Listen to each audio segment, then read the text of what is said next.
Pessoal, eu fiz muita questão de falar sobre isso porque esse tema é um tema que eu considero muito importante mesmo. Abertura de novas frentes. O que significa abertura de novas frentes? Mais gente para a esquerda. Eu falo em especial por causa da minha experiência na comunicação, que tem pouco a ver com a experiência das outras pessoas de esquerda. Aqui a gente tem vários jornalistas tradicionais, Paulo Moreira Leite comemorando 50 anos de jornalismo, e eu sou um dos poucos neocomunicadores que ficaram do lado da esquerda. Estava muito confortável durante o Fora Dilma, Fora PT, ir para o lado da direita, estava remunerando muito bem. E eu queria trabalhar com vocês algumas reflexões a respeito do porquê que todo neocomunicador vai para a direita. Será por quê? Assim, ou o cara vai para a direita ou o cara fala de outro assunto. Bom, eu vou fazer críticas à esquerda. Então eu peço desculpas por antecipado e eu faço críticas porque tudo que eu aprendi foram com críticas, né? Os elogios de mãe, normalmente, eles não ensinam muita coisa, não. Jovens, eu acho muito importante jovens, porque jovens, em primeiro lugar, eles têm disponibilidade de tempo, em segundo lugar, eles são engajados. A esquerda não tem prestado muita atenção na importância de conquistar os jovens, e os jovens, eles são militantes nas redes sociais, militantes nas ruas, eles não têm vergonha de falar aquilo que eles acreditam. Eles são muito empolgados, a gente acaba perdendo, à medida que o tempo vai passando, a gente vai perdendo essa empolgação de falar, de brigar por aquilo que a gente quer. E você vê um camarada de 14 anos defendendo o Bolsonaro desesperadamente, sem saber o que está falando, é porque ele foi conquistado, não é porque ele é um imbecil, ele foi conquistado. O coração dele foi conquistado. Eu vou contar rapidinho, a minha história de neocomunicador, ela tem 3 anos, e eu comecei a falar do lado da esquerda porque coincidiu, fui para a Inglaterra, com o sonho de trabalhar na área de cinema, e eu queria fazer qualquer curso que me desse condições de aprender um pouquinho inglês. Eu falei, eu não vou fazer inglês, vou fazer um curso superior. Eu achei bonito o nome Economia, Política e Economia, matriculei em Política e Economia. Quando o golpe começou no Brasil, eu vi acontecer na história do Brasil tudo aquilo que eu estava estudando no meu curso na Inglaterra. Então eu pedi, a minha esposa, ela é atriz, eu pedi a Jennifer, grava isso, por favor, grava isso. Olha, é isso. Ela nunca gravou, ela detesta falar sobre política. E um certo dia, eu fui na frente da câmera, aquela câmera ali que veio da Inglaterra, que estava armada para Jennifer gravar os vídeos dela como youtuber, e eu gravei o meu primeiro vídeo. Por que eu continuei gravando? E esse momento que eu falo com vocês, que é um momento tecnicamente crucial. Coincidiu que a Jennifer empolgou demais com a ideia e ela começou a mandar para alguns canais na internet. E Dilma Resistente, que era uma página que tinha 100 mil inscritos na época, compartilhou e as pessoas gostaram. Por que eu falo que isso é muito importante? Porque se essa página não tivesse compartilhado, eu não teria continuado, porque a minha página pessoal, no meu canal no Facebook, deu 200 visualizações do vídeo que eu fiz. No Dilma Resistente deu 5 mil. Eu falei, como assim um vídeo meu deu 5 mil visualizações? E a partir daí, o dono da página Dilma Resistente começou a me pressionar para fazer mais. Qual que é a tendência natural de um novo comunicador no Brasil, gente? Se a pessoa começa a gravar qualquer coisa de esquerda, existem os primeiros obstáculos, que é a própria esquerda exigir demais. A pessoa está se doando, muitas vezes a pessoa está se doando. Aí a esquerda pergunta, quem é você para falar sobre isso? Isso é a primeira coisa. O segundo, vai para Cuba, né? Por que você está morando? Porque o que eu mais escutei da direita é por que você mora na Inglaterra e não na Venezuela? Né? Assim, são programas, mas eu vou falar sobre isso. Os primeiros obstáculos que o novo comunicador na esquerda tem é a própria esquerda. A esquerda quer exigir daquele novo comunicador que às vezes quer expressar aquilo que ele acredita, que ele tenha 500 formações a respeito do assunto. O segundo obstáculo, e esse é muito sério, ele acontece a nível institucional. É o boicote dos tradicionais. Infelizmente, isso acontece com todo novo comunicador que começa a brilhar na internet. Ele tem o boicote dos tradicionais que começam a se sentir ameaçados. E é o que o Sacha falou. A classe política da esquerda ignora completamente os novos comunicadores. Porque a esquerda ainda está vivendo aquela ideia de que ela precisa valorizar as grandes estrelas do passado. É uma coisa que eu percebi que acabou que eu critiquei, inclusive, no 247. Falei, gente, não seria muito mais fácil o PT ter fechado com vários comunicadores e youtubers no lugar de deixar para a reta final para fechar com grandes pessoas brilhantes? Aí eu trago para vocês uma das mais modernas teorias das comunicações que a gente estuda em comunicação social, que chama a teoria da cauda longa, que todo mundo está usando ultimamente, não é só na política, não. Antigamente, uma gravadora precisava de uma Ivete Sangalo para ganhar dinheiro. Hoje ela não precisa mais, hoje ela tem vários artistas que promovem a mesma renda. Então, se antes você tinha um artista que te gerava R$1 milhão por mês, hoje você pode ter 10 que geram 10% de R$1 milhão por mês, você tem a mesma renda. Essa técnica que elegeu o Bolsonaro. Foi essa técnica que colocou uma pessoa que não tem proposta nenhuma no poder. Essa técnica de ter vários comunicadores salpicando a mesma informação em vários pontos. Eles foram tão eficientes que a técnica antiga do PT de conquistar grandes estrelas, na hora H ela foi extremamente neutralizada. Eu lembro que assim que o Felipe Neto e a Kéfera entraram no processo lá do ele não, as estruturas de comunicação do Bolsonaro divulgaram que é porque eles recebem dólar e o Bolsonaro ia baixar o dólar. Então, ou seja, a guerra foi mais ou menos assim, gente, não é brincadeira. A esquerda ignorou tanto os novos mecanismos de comunicação que a esquerda chegou nessa guerra mais ou menos de revolvindo aquele de faroeste americano, enquanto a direita estava preparada lá com aqueles lasers lá do Star Wars. Porque foi uma disparidade muito grande de inteligência de comunicação. Não é de pessoas, é de inteligência de comunicação. O que acontece, tecnicamente falando, nessa estrutura da direita que nós precisamos imitar? Não estou falando, obviamente, imitar o caráter da direita. Eu estou falando imitar a estrutura de comunicação. Como é que funciona a comunicação na direita? Existe um topo de geração de opinião.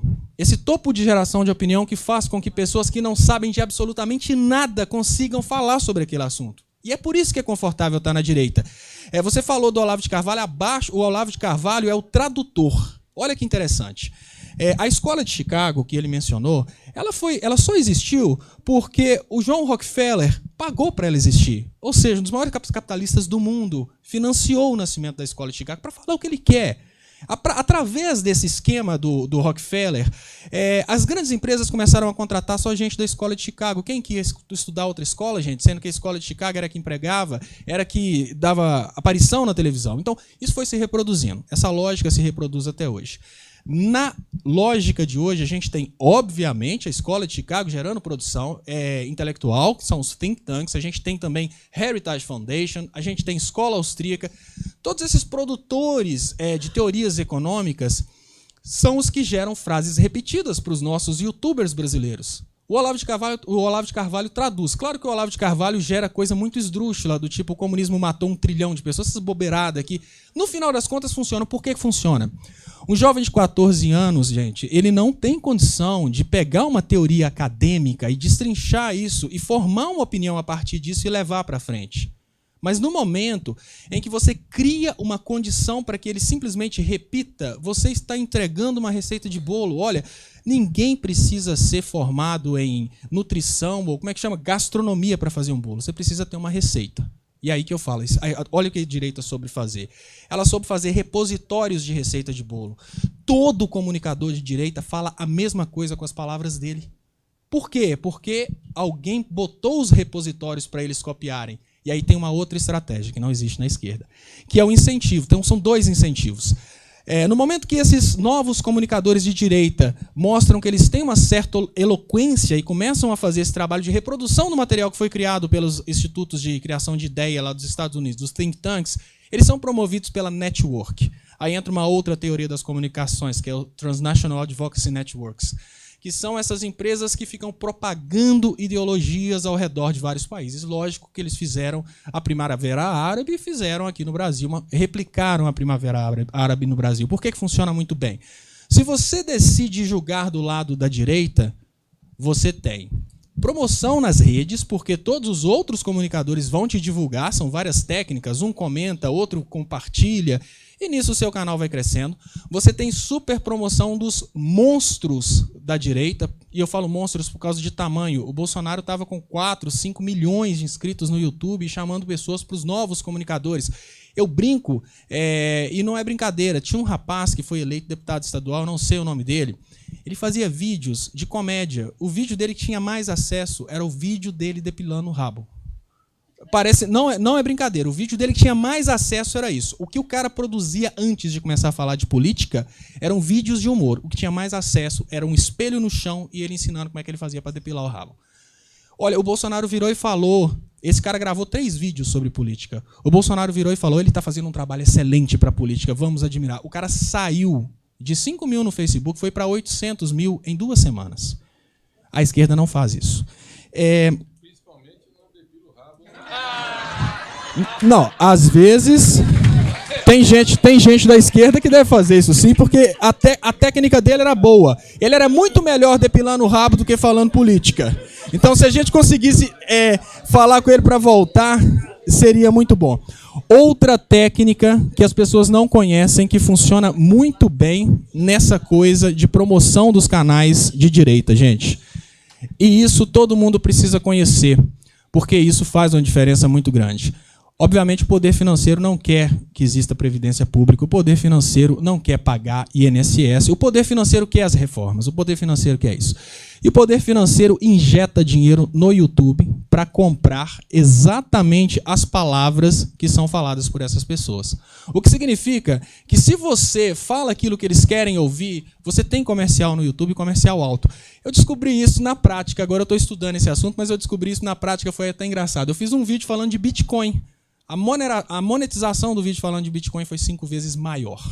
Então, eu estou mostrando para vocês onde a direita consegue conquistar os novos comunicadores. Então, o que acontece? O que a esquerda precisa pensar a respeito dos novos comunicadores, principalmente os comunicadores mais jovens? Existem dois tipos de comunicadores, gente. Existe aquele cara que quer se promover, aquele cara que vai realmente entrar no mercado como um comunicador de esquerda, aquele cara que realmente quer uma carreira como comentarista político. Esse cara pode até ser interpretado como sendo um concorrente daquele tradicional que às vezes quer boicotar esse novo comunicador. Mas existe também o doador, que é aquela pessoa que nem gostaria de estar falando isso, mas ela se sente tão incomodada com a situação que ela começa a falar isso. Ela quer doar um pouco de conhecimento. O doador, no momento em que alguém da esquerda boicota, ele não vai batalhar. Ele vai sentir que ele fez aquilo que ele tinha que fazer. Então isso aqui é muito importante. É porque existe uma ideia na esquerda que se o cara quiser, ele batalha, ele se mate, ele vai conseguir, ele próprio... Não, a esquerda está perdendo essas pessoas. A esquerda está perdendo. Eu conheço muitas pessoas, muitos youtubers jovens que começaram a falar sobre assuntos políticos, tinham uma eloquência muito grande, e agora estão falando sobre outras coisas. Ou comentando jogo de videogame, enfim, essas coisas. Perdemos com isso. Perdemos, porque a estrutura do Bolsonaro chega a muita gente porque eles souberam valorizar os comunicadores jovens. E agora, somente para concluir, que o Léo está ali desesperado, eu vou contar para vocês o maior inimigo que existe, e todo ser humano tem o tal do ciúme. Isso existe e a gente precisa vencer o ciúme. Eu vou contar o caso meu, que foi quando eu tive a primeira experiência de ciúmes nessa questão de comunicação. Dilma Resistente já compartilhava meus vídeos, o Léo não fazia nem ideia que eu existia, que foi na segunda semana de vídeos. Então, a página Os Mortadelas, que era maior na época, compartilhou um vídeo meu sobre o feijão. Era um cálculo que eu fazia a respeito do feijão. Os vídeos do dono do Mortadela normalmente davam 5 mil visualizações. Como o meu vídeo foi muito factual, ele deu 300 mil visualizações. O cara nunca mais compartilhou nenhum vídeo meu. Por quê? Entenderam?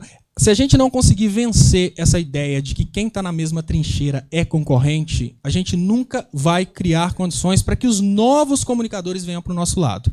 Aí o que acontece? Se o cara for um doador, ele volta para a vida normal, porque ele não quer falar sobre política no YouTube. A única coisa que ele quer é simplesmente fazer a parte dele nessa brincadeira. Então ele fala, olha, eu particularmente, eu era engenheiro quando eu comecei a fazer esses vídeos. Eu larguei meu serviço, foi uma história até interessante, porque os bolsominions viram o nome da empresa que eu trabalhava, eu tenho os papéis que eu fui despedido porque eu estava fazendo vídeos para o YouTube. Lá na Inglaterra, os caras entraram em contato com a empresa lá na Inglaterra. Eu falei, olha, aí eles me fizeram a proposta, você tem que fechar seu canal no YouTube. Eu falei, porque eu sou um doador, eu estou fazendo isso porque eu sou um doador, eu quero ter a consciência tranquila, eu quero deitar e falar, eu fiz minha parte. Acabou, explodiu o Brasil todo. Não, mas eu fiz minha parte. Se a intenção do cara é de ser doador, ele vai ficar satisfeito enquanto ele souber que fez a parte dele. Seja uma visualização, seja 1000. Então ninguém vai boicotar esse cara, mas vamos perder ele nessa trincheira. Deixa eu só dar uma coisinha aqui, pelo amor de Deus, um momento. Se eu não falar aqui, Fala só. Léo, eu tô emocionado com o teu depoimento, eu vou te contar uma coisa. E eu quero que o Mercadante escute bem isso.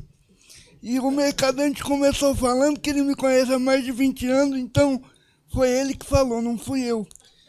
Quando foi na época do mensalão, eu me desfiliei do PT porque eu não aguentava mais. Eu pedi para o próprio pessoal do PT me explicar do mensalão, me explicar as coisas. O mensalão já é passado, o mensalão já é passado. No dia que eu vi 3 vídeos seus, eu me filiei ao PT novamente. Então, eu não sou youtuber, pretendo ser na área da deficiência, que não tem nada a ver com política, mas foi o Léo Stolpa que me salvou a ser de esquerda novamente.